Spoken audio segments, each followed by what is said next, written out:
370 ধারার অবলুপ্তির পর প্রথমবার বিধানসভা নির্বাচন জম্মু কাশ্মীরে। দীর্ঘ প্রতীক্ষার পর অবশেষে নির্বাচন উপত্যকায়। বুধবার থেকে শুরু জম্মু কাশ্মীরের বিধানসভা নির্বাচন। মোট 3 দফায় ভোট হবে জম্মু কাশ্মীরে। 18 সেপ্টেম্বর বুধবার প্রথম দফার ভোট গ্রহণ।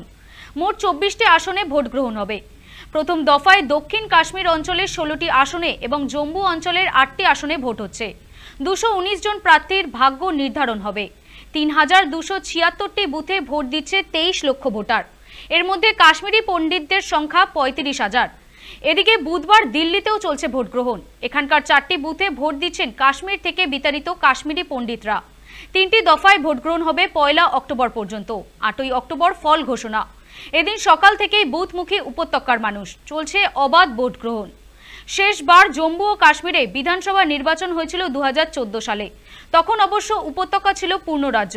কিন্তু 2019 সালের আগস্টে 370 ধারা প্রত্যাহারের সিদ্ধান্ত নেয় কেন্দ্র। এরপর থেকেই এটি কেন্দ্রশাসিত অঞ্চলে পরিণত হয়। অবশেষে সেখানে বিধানসভা নির্বাচন। 1 দশক পরে ভোট দিতে পেরে মানুষের মধ্যে স্বতঃস্ফূর্ত প্রকাশ লক্ষ্য করা গিয়েছে। জম্মু কাশ্মীর বিধানসভায় ভোট আসন 114টি, যার মধ্যে 24টি পাক অধিকৃত জম্মু কাশ্মীরে। এই 24টি আসন সংরক্ষিত থাকায় লড়াই হবে 90টি আসনে, যার 43টি জম্মুতে, কাশ্মীরের 47টি। অর্থাৎ সরকার গড়ার ম্যাজিক ফিগার 46। জম্মু কাশ্মীর নির্বাচনকে কেন্দ্র করে আপাতত যা ভবিষ্যৎবাণী করেছে বিশেষজ্ঞরা, তাতে ত্রিশঙ্কু হওয়ার সম্ভাবনা প্রবল। এমনকি এমনও হতে পারে কোনো পক্ষই জোটাতে পারল না ম্যাজিক ফিগার। শেষ পর্যন্ত কি হয় তা সময় বলবে।